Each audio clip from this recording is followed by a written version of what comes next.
What is going on, everybody? It is your boy, Amon's Toxic Camel 331. Back at it with another short.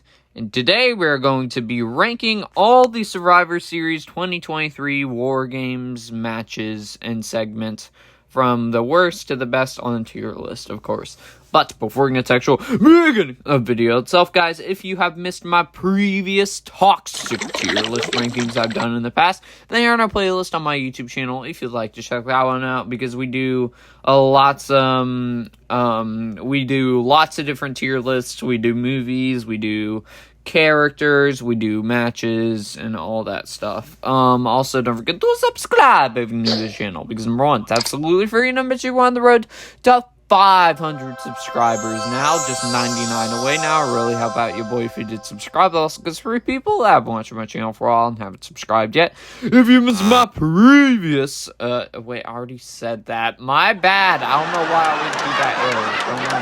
And also, don't forget to like the video if you do like my toxic tier list rankings, because let me know that you do like it, and it will help with YouTube algorithm and recommend the video more. Alright, but with that being said, guys, let's get right into it. Alright.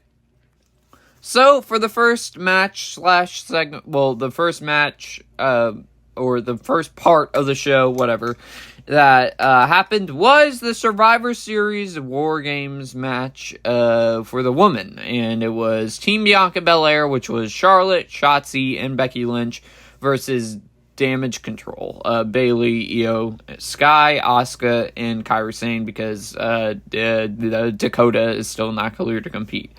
And I'm going to cut right to the chase here. This was probably, out of all the ones I see, probably match of the night. This match was really great. Might be my favorite female War Games match. I'd have to think about it. It's in close contention with the War Games match of the woman for, I believe the year was 2021, when it was like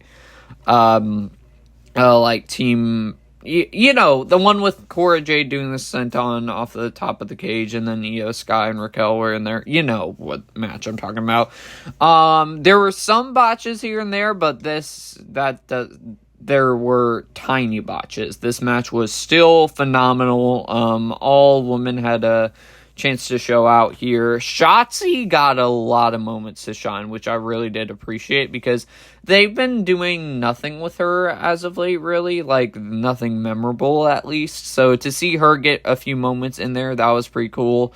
Bayley got a few moments, Kairi got a few moments, Asuka, just everyone got a few moments. And even though I feel as if Damage Control should have won, I still think it's the best match of the night, probably. And also, I'm still a little bit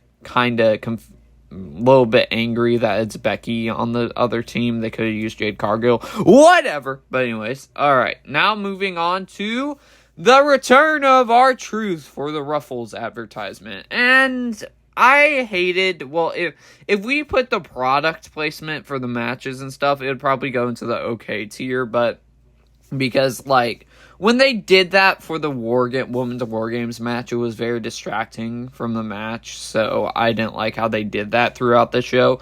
But the Ruffles commercial with R-Truth returning, that was pretty funny and pretty cool, so I'll put it in Toxic Goodness. It's definitely like a stupid segment, but you love it, just seeing R-Truth back, getting more of Alpha Academy, getting more of Pretty Deadly. It's just a fun segment. It's not the greatest segment of all time, but it's fun. So yeah. Now we got Miz and Gunther, and the build-up was pretty solid for this match, but I was still kind of hesitant because I didn't think they were going to do much, and they did actually a pretty good match. I'm going to put this in... Ooh. This is one of Miz's, like... In a long time, this is probably one of Miz's best matches since, like, the Dolph and Miz match at No Mercy. So I'm going to put this, I'm I'm going to put this at great. I really thought it was a really great Intercontinental title match. And it told a very interesting story where Gunther is the greatest Intercontinental champion of all time. And Miz, before Gunther probably made that, many of us would agree that he made that title relevant in the first place.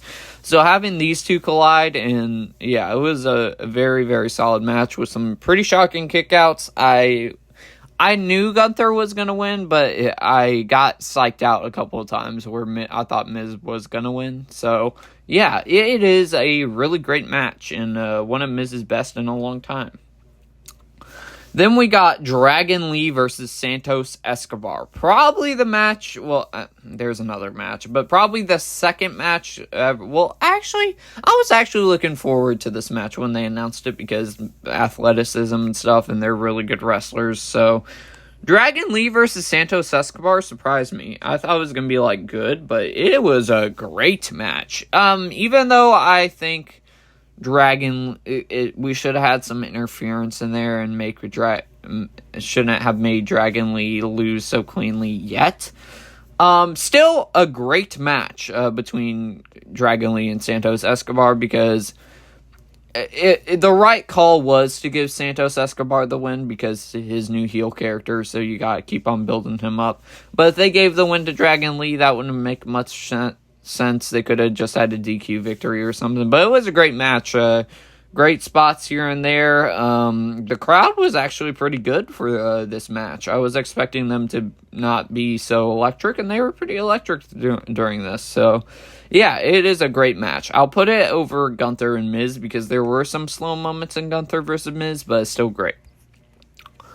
And then we got Zoe Stark versus Rhea Ripley for the Women's World Championship, and I'm going to put this on the okay tier. It's not a bad match by any means, but it's just another Rhea Ripley title defense, another obvious win. There wasn't really much spot. It started off hot, but then after they got back in the ring, there was nothing really that happened after that, so it was an okay match.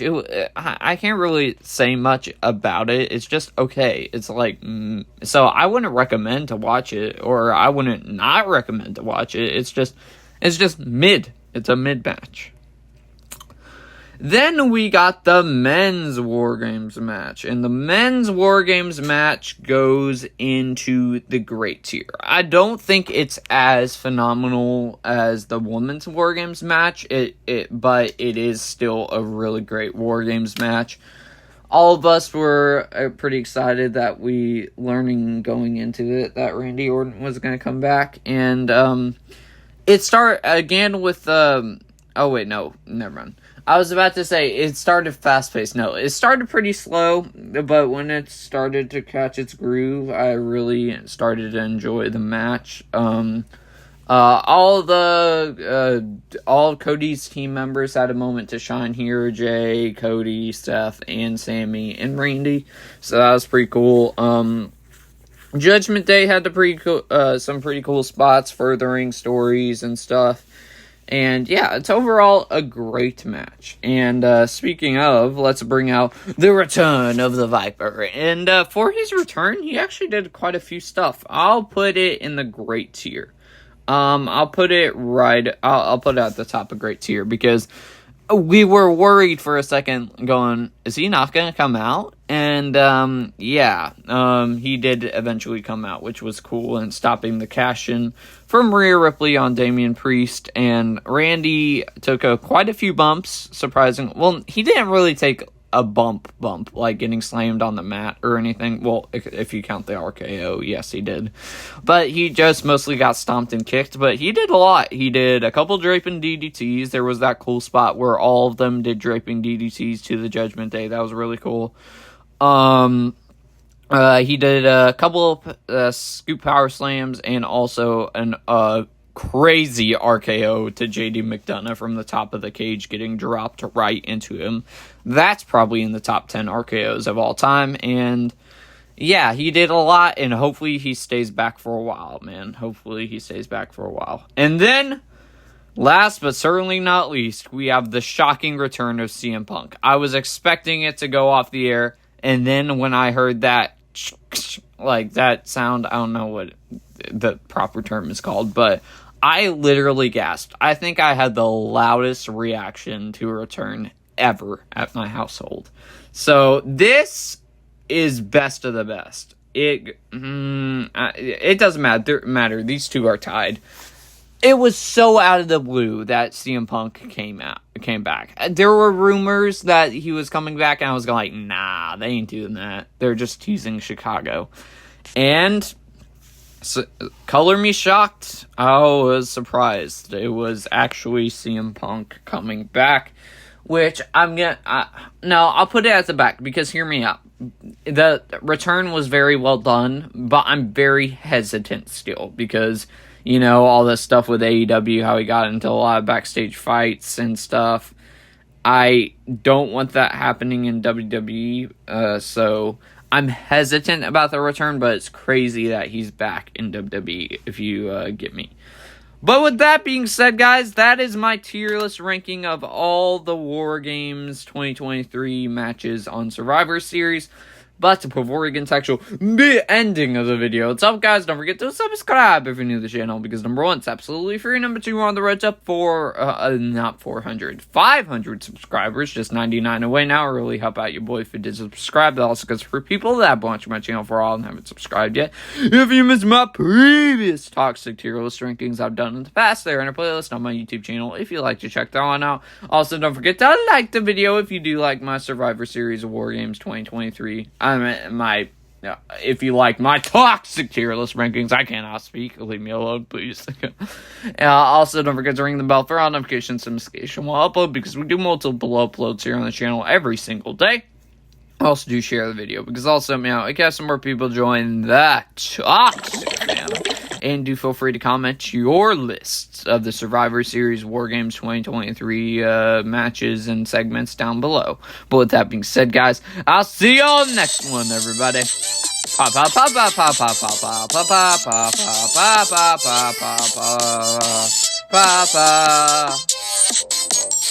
Peace.